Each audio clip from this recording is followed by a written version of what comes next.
Right now, we head to Warner with Neil Nevins to tell us about Main Street Bookends and how they're completely off-grid with their solar project.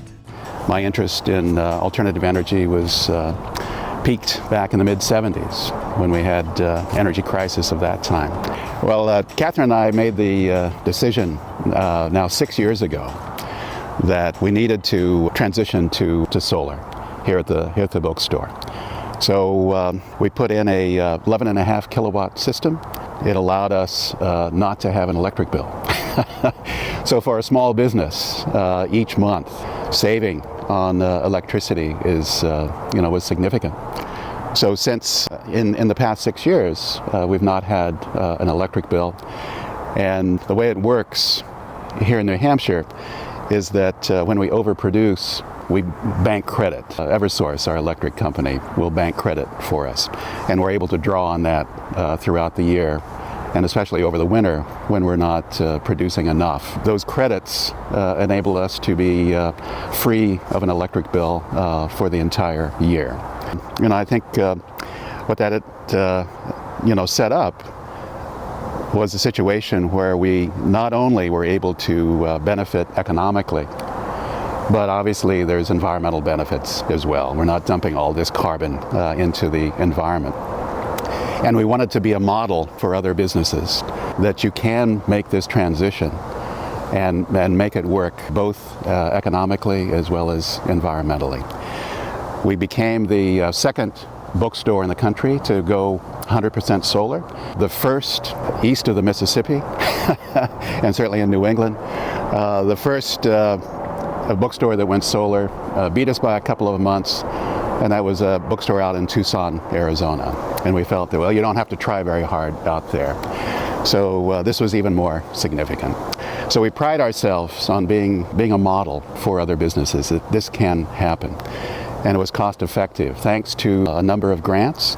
So the lessons that we've learned over the years is that, first of all, the cost of the photovoltaic arrays, the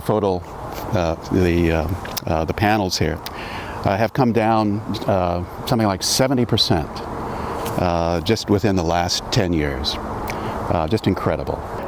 In terms of the number of households that have been added, I know that the bulk of the building permits here in Warner have been a result of solar installations.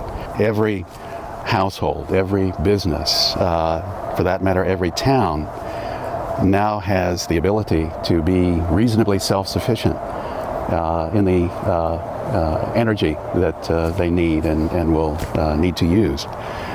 And the way I like to think about it is that the sun is very democratic. It falls everywhere.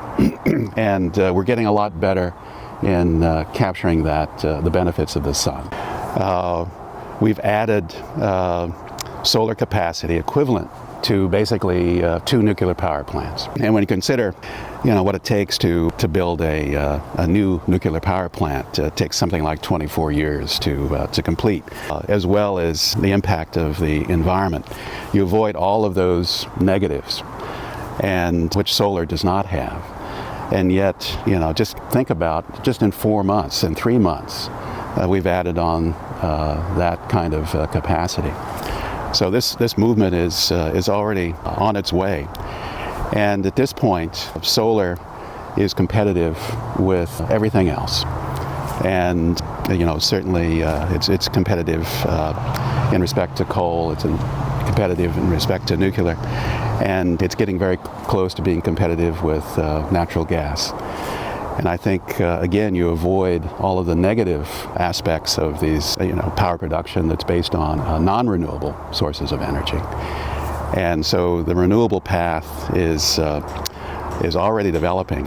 And just think about if we did a better job supporting it, and certainly supported it in the way that we've been supporting non-renewable sources of energy, we'd even be further along.